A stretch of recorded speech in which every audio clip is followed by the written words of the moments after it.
to you from underneath a peach blossom. It's time for an episode of Be Awesome. Find positivity throughout your life and work, just like our mascot rooster, Steve the Jerk. Hello, Be Awesome listeners. This is episode 17, but it's going to come on as 16. Explain a little bit further on that as we go along, but here we are Sunday morning, Veterans Day, and back at home, not under the peach tree. It's a little windy, so we're covered, sitting in rocking chairs like a couple of old men waiting for the paper to arrive. And I've got a great guest here today with me, an awesome human and incredible friend and Marine, and pretty interesting how we met, I guess. Got to tell a story. I've gone through this last 4 months, kind of sharing parts of my life with you, and I know and was committed to being prepared to share all of my life with you, as there's lots of different examples of life and how it comes at you. And so I've shared with you my family of my fiance that's been one of my best friends for 30 plus years, and our two kids, Danny and Chance. And Danny was born on April 10th, 2007, and 17 days later, on April 27th, 2007, his dad was killed in Iraq. Danny's been with me since then. He is my son. I will never call him anything other than that. He doesn't share my last name primarily because his first and middle name are after a Marine and a corpsman that were killed in 2005 with Bill, and he now has his dad's last name, who was an incredible friend. And so this all happened, and life just kind of gets crazy on you, and I crossed paths with Rick. Rick Tremble is who my guest is here with me today.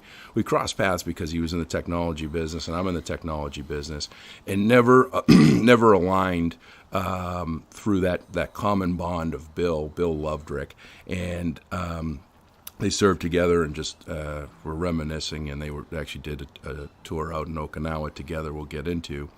And somewhere around 2009, I had a friend and a client that actually was out with Rick and saw on his wrist Bill's name on a remembrance bracelet and sent me the picture. And I was like, wow, that's really cool. Who is that?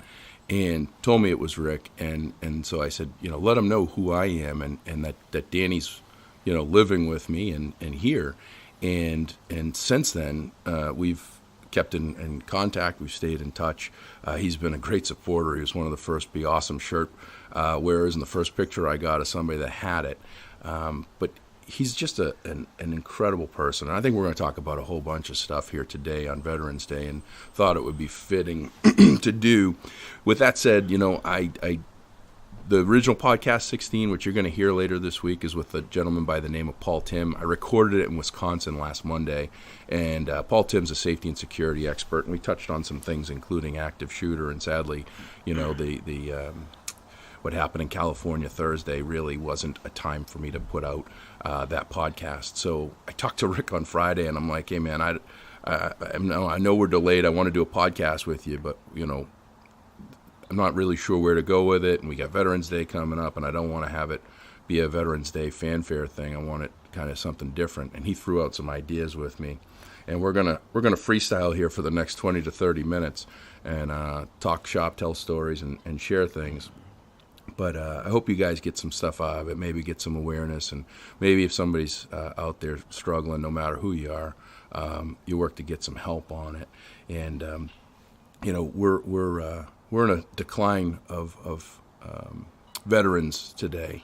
Just read a statistic: 372 World War II veterans pass away every day, and of the 16 million original veterans, there's less than 620,000 that are still here with us. So, make sure that you're talking to them and learning from them, because they've gone through a lot of life that we'll never go through, and it's not asking crazy questions and things, but it's just listening to them. So, Rick, thanks for coming out to the farm here. Steve must have known that a badass Marine was coming out here, because he is gone. He is nowhere to be seen, and probably knows that you mean business here. But thanks for coming out. I don't know if Steve probably recognizes that I'm 10 years and probably 25, 30 pounds away from being dangerous. So, So, Rick, tell a little bit about your military background. You and I were talking about it. You put, 20 years in, did a whole bunch of different things. I enlisted right out of high school into the reserves. I was going to school. I was planning to go to college, so I decided I'm going to keep doing that. But a recruiter cold called me, and after spending some time thinking about it, and it kind of goes back to that conversation we're having inside about how uncomfortable it is when someone says thank you for your service. It's great, and I don't think anybody should stop doing it, but myself and I think just about everybody else has this uncomfortable thing, like, what do we say to that? Right. You're welcome. It doesn't seem to fit, and I think I want to thank everybody for the opportunity to do it. For me, when people ask me, why did you go into the Marines? Why did you enlist? Why did you go and then get a commission and stay in and do it as long as you did? And what I'll say is, it wasn't really a choice. It was more of a vocation. And I think for most of my peers and contemporaries probably look at it a lot the same way. So, yeah, it was a vocation to go in.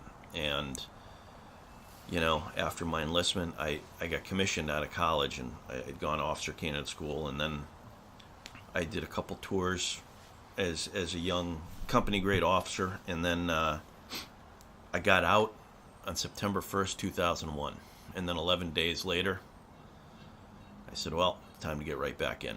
So I ended up spending some time in Boston, and then eventually by the time 2003 and the Iraq invasion happens and everything starts moving, I ended up back on active duty until just about 2009, when I left and finished my last few years in the reserve so I could retire after my first child was born. But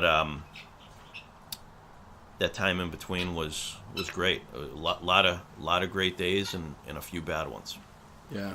So that's the summary. Yeah, that's 20 years and 20 years 20 years and 2 minutes. Yeah. But you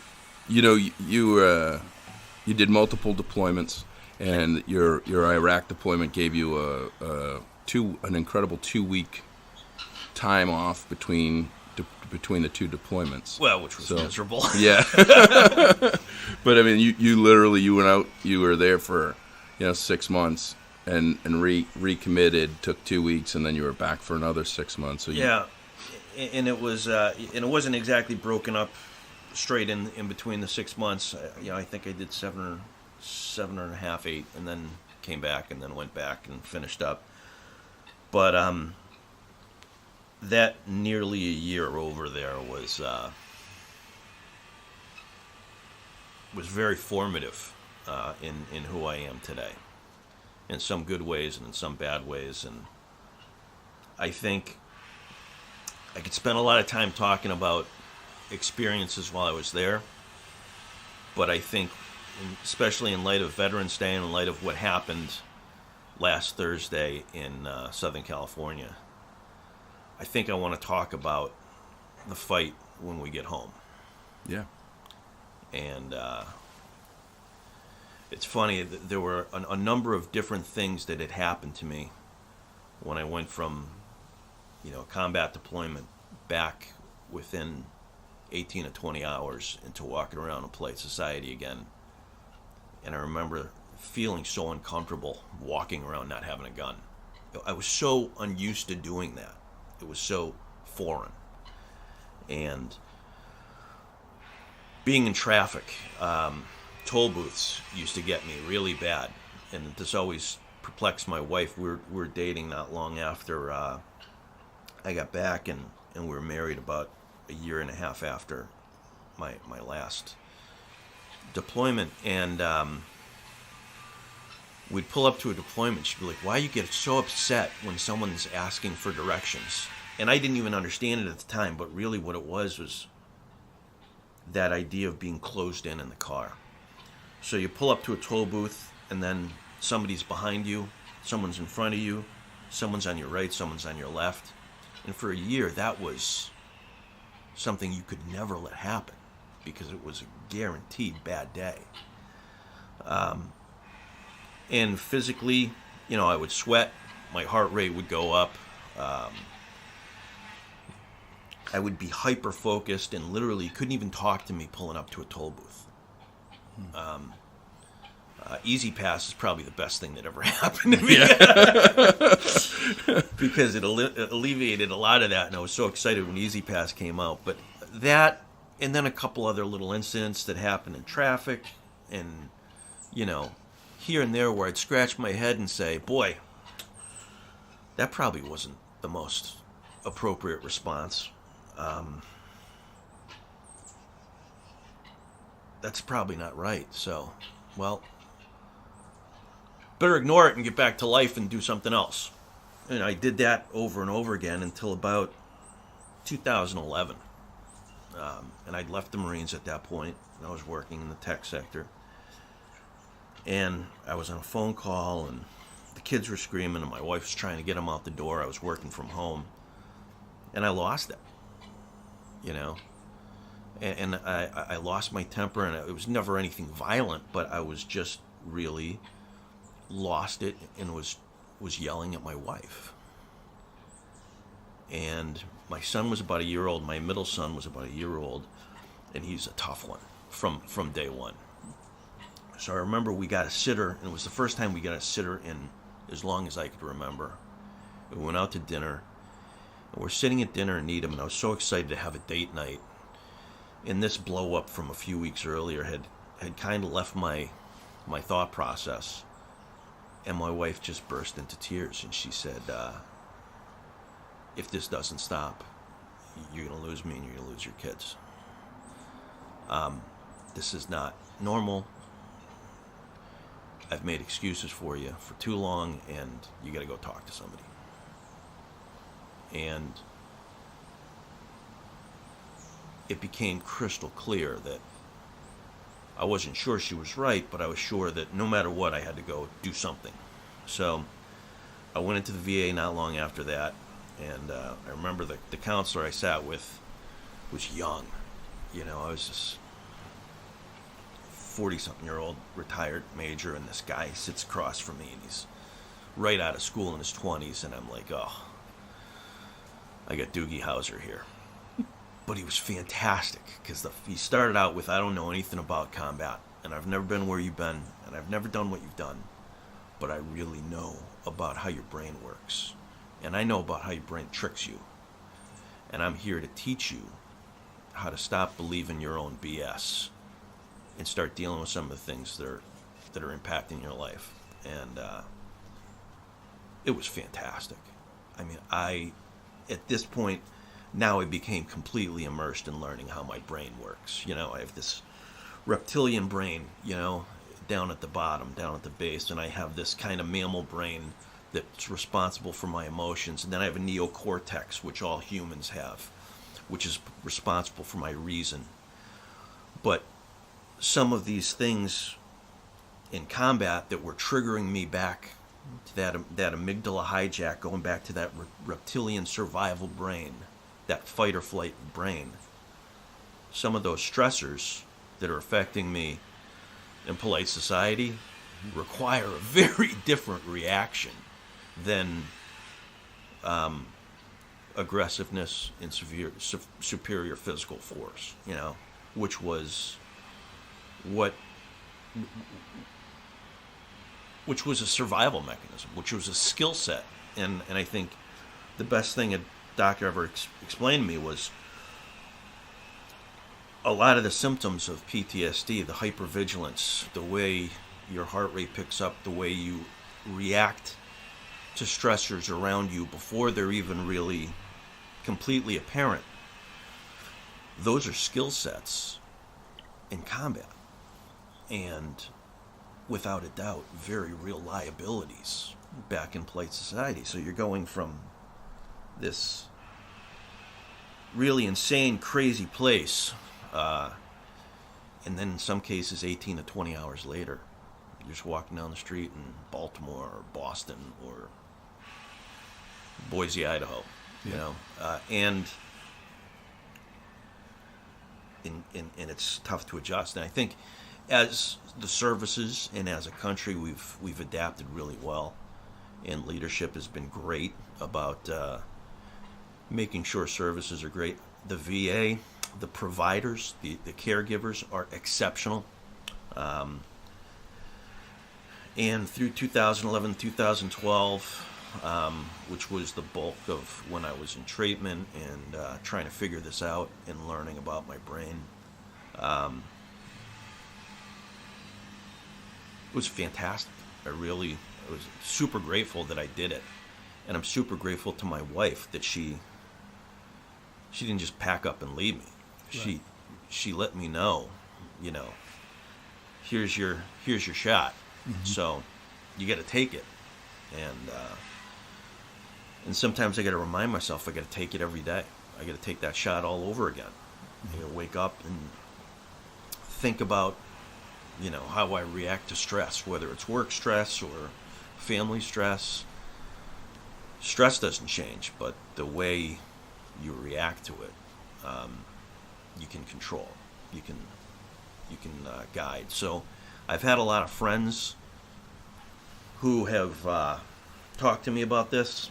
Some as recently as the last few weeks, guys I deployed with who said, yeah, you know, I think maybe I need to deal with this.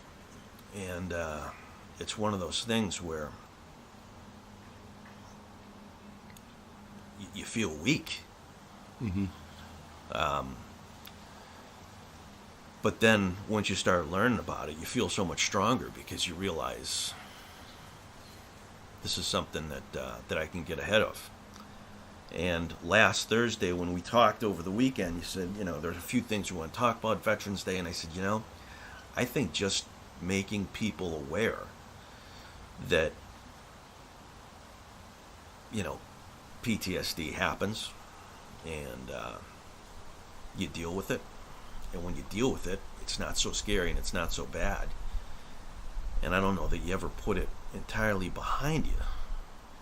But boy, life gets a hell of a lot better. Yeah. And life's not going to be easy, but it gets a hell of a lot better. And to tell you the truth, from a combat perspective, I wasn't deep in the weeds that much. I mean, I would consider myself a combat novice. You know, you get shot at a couple times, you get, you know, mortar and rocket attacks on a pretty regular basis, but sustained firefights were only a really small handful in my case. But that prolonged exposure has an impact to the stress. So, to my friends who have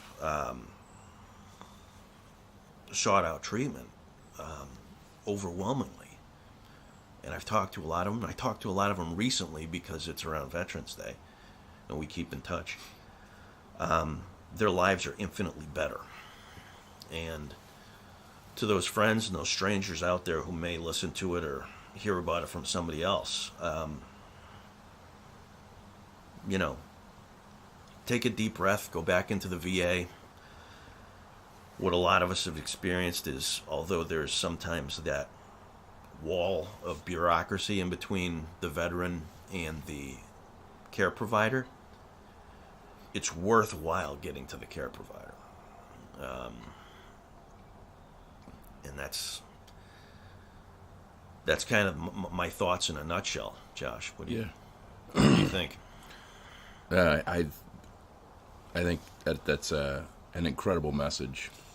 I think that you know, some of the things that I've seen and learned over the years, and just my own opinion on some of this is that, you know, there's 22 million veterans out there today. We said there's 620,000 left that are World War II. I don't have the statistics on Vietnam, but a large percentage of them are veterans from the era of Iraq, Afghanistan, and have gone through what you've gone through, whether it be, and I think that I was sitting there saying, well, I'm a novice at combat. Well, there's 300 plus million people in the United States that aren't at all in combat. And when you said getting shot at a handful of times, most people don't get shot at once in their life. So I don't know what I would feel or what that would cause me for trauma. But I would feel like one of the things that I would think is that some folks probably think that it's going to go away over time, or that maybe they can handle it on their own, or what you just shared is like an educational experience and understanding who you are and what makes you tick that most of us don't know. It's standard, at all. Well, I will tell you that it is it's a double-edged sword in that it's kind of miserable when it's happening, but your body floods with this adrenaline, and I imagine coming out of it successfully, you get probably a significant boost of dopamine, and successfully coming out the good end of a firefight, there's not a drug or an experience in life that can touch it as far as how awesome you feel. Mm-hmm. Doesn't last, right? But I understand how a lot of guys try and chase that. They come home, they get on motorcycles, they drive too fast. Yep. They engage in risky behaviors. There's lots of stuff. But by that same extent, I was thinking while you're talking about the number of veterans out there, I think it's important to recognize it's not just veterans. Because even though the experience can be different, the trauma is very much real. If you're a veteran coming back from combat, if you're an EMT who was working in Boston the day of the marathon bombings, or any other day for that matter,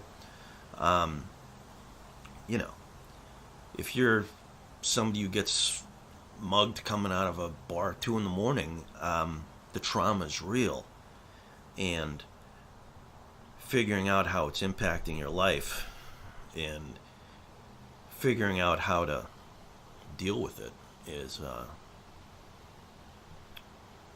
can really be empowering. Yeah. You actually made a comment on, I think, Friday or Saturday about, and this is one of the things that I touched on with Paul Tim that you guys will hear later on this week, is it's no longer if, it's when, and that every person in the United States will be impacted or affected by a negative traumatic event, whether it is like what happened last Thursday or something like it. There is a touch point. I mean, look at there was multiple people there last Thursday that were getting shot at just a year ago in Las Vegas. There are a lot of things that go on that are going to cause significant trauma, and as a whole, you're absolutely right. Whether you're an EMT, a first responder, or you have something that happens to you that's traumatic, you need to go through what you went through, which is awareness of who you are, and how do I put it behind me. We always say, when Bill was killed, and people would say things, or there's never, kind of like saying thank you to veterans, and what do you say back? We had a lot of things that were said to us through the years, and I used to always tell people, and I still say it to this day, you never move on. You never move on from, you move forward, and it's always there. But how do you manage that, and how do you handle it, and find your way to a new normal. Right. This is the new normal, and how do I make the best of it? And what most people don't do is try to understand what the best of it can be. They just think that this is my new normal. I mean, when we look at our jobs, right? our jobs, all of a sudden there's this drastic change that happens. A new boss comes into play or something. And what's the first thing that someone says when you say, oh, I don't like this situation or whatever? In a work world, they go, oh, this is the new normal, get used to it, right? Yeah. It's not, this is the new normal, let's figure out how to get used to it. Or this is the new normal, let's try figure out how to make the best of it. Let's try to figure out how to readjust and make the best of it. Let's do something different. Let's look at things differently. Instead, what most people do is they just go, you know what, I'm just going to keep banging my head off the wall. And I commend, first of all, support is the greatest thing in the world, and hats off to your wife for doing that, because many would just pack up and say, hey, you know what, too bad, so sad, you're never going to change, but you cared enough to say you need to change if you want to be around me and the kids, and you took that. But having support, and the hard part with a lot of people, and as I shared with you, for a number of years, I would spend every Monday in the Boston Homeless Vet Shelter. It's 350 or so homeless veterans that sleep there every night and eat there every day, and they don't have probably the support system that they need. And I think that if there's someone out there listening, or somebody knows someone that seems to be by themselves, alone, or going through stuff that's difficult, I think that it's important for you to try to help that person, and to tell them that it's going to be okay, not to shy away and say, oh, well, that person's broken, or that person's never going to change. There's opportunity as long as people have the one word which I think everyone should have in their vocabulary when things are tough, and that's hope. Yeah. I think we need to give everybody hope. You do, but I think it's really important, the perspective as well. That idea of not just banging your head off the wall, but figuring out how to make it work for you. And for me, I kind of geeked out on learning about my brain. I was watching, there's a ton of YouTube videos on the amygdala hijack and how your brain kind of takes over into that fight or flight mentality, which, again, in combat is probably a good thing. In a toll booth, probably not so much. Well, it depends on who's in the toll booth. Yeah, probably. But I don't want to make light of the fact that doing it is hard work. And I think people are really scared of the amount of work. Because I walked in there first, and I was like, I got a lot of work to do. Mm-hmm. But I remember sitting in there in that aha moment of realizing, oh, I've been making excuses for this for 5-6 years now. Right. And other people have been making excuses for me. And I've just totally been believing my own bullshit. And now I got to figure out, after the lights are on, how to navigate without turning to that, turning to that aggressiveness, kind of get in touch with what's making me tick. But it's a lot of hard work, and people get overwhelmed by how much work it is. But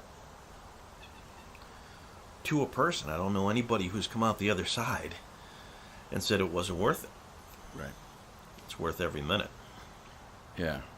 Yeah, I think coupled with the work is the fear of admitting something's wrong.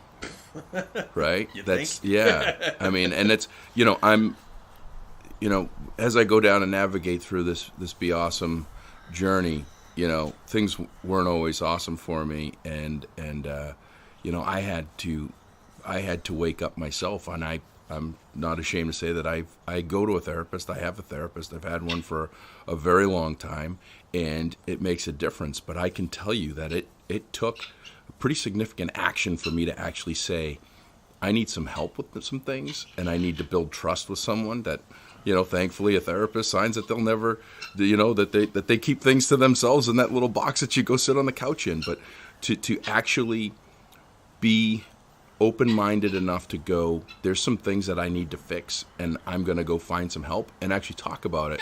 And, you made the joke about, The Sopranos because of the compound, because my family lives here. Yeah. But when you look at that, when you watch that show, and it's like you go to a therapist, you do what? Why do you do that? What's wrong with you? And it's that failure. Once you do it, I can tell you that my journey with help has made me a much better person. And when I'm having those real difficult times and I go there, it's like and I always call it, I'm like, it's the hour off.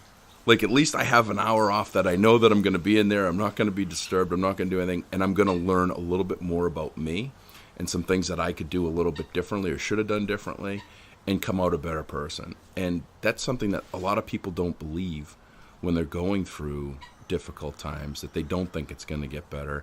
And if they look to go get help, I mean, it's hard for you to do this. I mean, I sat up. I'll tell you, this morning when I got up, I was still thinking. I've talked to a handful of mostly veterans and other people who've experienced trauma about this. Yeah. And I mean a handful. I could probably count them without having to take my shoes off and use my toes. Yeah. And that peer-to-peer thing, I think, is really, really important. And with other veterans, I use this. I use a story that's kind of cheesy. I don't even remember where I heard it, and I've changed it and adapted it to fit.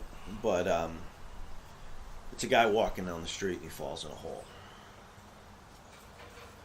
and he's stuck. And a doctor walks by and writes a prescription, throws it down to him, and he says, "It's great, but I'm still stuck in the hole." And a priest walks by and writes a prayer, throws it down to him, and he looks at it and he recites it, and he said, "It's great, but I'm still stuck in this hole." And this is nothing against the medical profession or faith, but then another veteran walks by and sees him, and he jumps down there. And the first guy looks at him and he says, "What are you doing? Now we're both stuck down here." And the other veteran that walked by says, "Yeah, but I've been down here before, and I know the way out." And I think that's a very poignant anecdotal story. And the way out might include that prayer and that prescription, but that first step is that other person jumping into the hole with you and saying, "I've been down here before, and I know the way out." And that just kind of sticks with me, in that I've had this one-on-one conversation with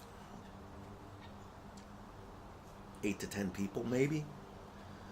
But there was a lot of anxiety about coming here and talking about this in front of a microphone. Yeah. It's an intimidating microphone. It is. It is. No, and that was, like I said, I didn't have the picture painted of how. I remember about, 2 months ago or so, when you made a post somewhere on social media, and I said, I want to do a podcast with you at some point. And you said, "Hey, message me, let's do something." And you've been just in my head regularly, because I just think the world of you. I just think you're an incredible human being, but I get to know me a little better. Yeah. But I mean, you're an awesome human, and and so when I talked to you Friday, and I was just kind of running through the stuff, and then you said, "Well, hey, with all the stuff going on with Veterans Day, you just kind of went off what you just did for the last 30 minutes," and I was like, "Wow. That's awesome. Are you comfortable with it?" And you didn't even hesitate. You were like, "Absolutely not." Nope. but isn't this about getting outside? Right. You got to get uncomfortable, and to make a difference. And I got to tell you something.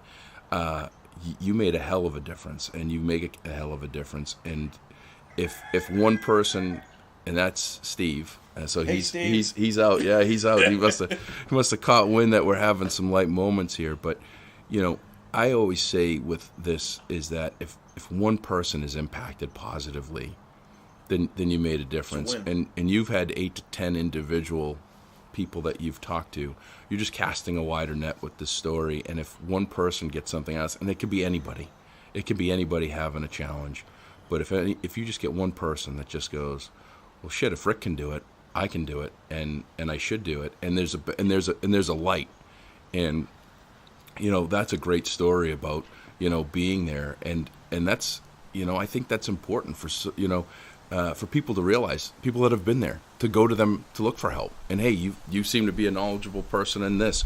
Can you help guide me? What do I do? Because you're absolutely right too. Kind of some of the bureaucracy and difficulty of navigating it can be difficult, but keep asking for help. Yeah. Keep asking for help until you get it. And that's the hardest thing for anybody to do, is to ask for help, but do it, because it'll be different. And I can't thank you enough for sitting out here in the 38-degree fall weather with the birds among us and the wind blowing and telling your story. Yeah, this is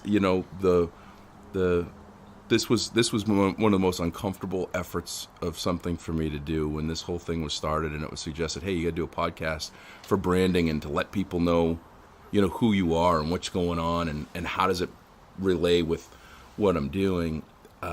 It was really hard because I knew I was going to have to be wide open.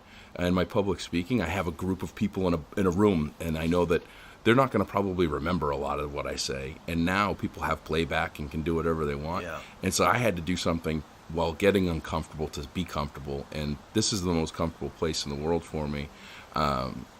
Listening to the birds, listening to the neighbors sawing something, God only knows what they're building, and just being at home and at peace makes this a whole lot easier for me. So I'm hoping to do something pretty cool over the winter to make a nice space that people can come and do the podcast with me. So great. No, I thank you for coming out here on Veterans Day. I know it's a tough thing to say the answer, but I do thank you for your service, and I thank you more importantly for your friendship and for just being the awesome human that you are. Thank you for the venue to do this. Well, yeah, we've got it's a pretty impressive venue. Couple of rocking chairs, a high bar stool that I took from inside the house to get the microphone. But it's comfortable and it works. So, listen, happy Veterans Day and do thank veterans. It's pretty. It's not looked at necessarily all the time like what they're doing is heroic or brave or anything, because it's their job. And some of them say, oh, it's just what I get paid to do, and they look at things differently. But I don't know anybody that would put themselves in that line of fire shooting life. That shouldn't appreciate our veterans. So happy Veterans Day. Thank you to all our veterans. My dad's coming over here shortly. He's a 101st Airborne Vietnam helicopter pilot, and going to try to enjoy the day and watch the Patriots win, playing against a head coach, Mike Vrabel, former Patriot player. So football Sunday. But as always, you can find me, Josh at beawesome.com. Keep the comments coming, please. Your feedback and ideas and insight on how I should put this in direction. I may or may not do it, but I'd love to hear everything that you have to say about it. So Josh at beawesome, beausm.com. You can go to beawesome.com. You can go to the shop, to the store, and you can buy a T-shirt. $3 of every shirt is going to the Fairbanks Advocate Youth Advocate Group up in Fairbanks, Alaska. I'm going to meet Santa Claus up there somewhere around December 2nd, give them a check for over $1,000 and see how far we can go with that. And you can find me on LinkedIn, Twitter, Facebook, Instagram, and my new director of social media marketing, also known as my fiance Amy, who gets paid in hugs, has taken over as of Friday. So you're going to see some more motivation, inspiration, and ideas that come from her and I working together. She has been incredible support for me through this effort, and she's going to take my run-on sentences out of play and start to put together some professional reading and observations, photos, and things like that. So have a great week. And always remember, in order to do awesome, you got to be awesome. Thank you.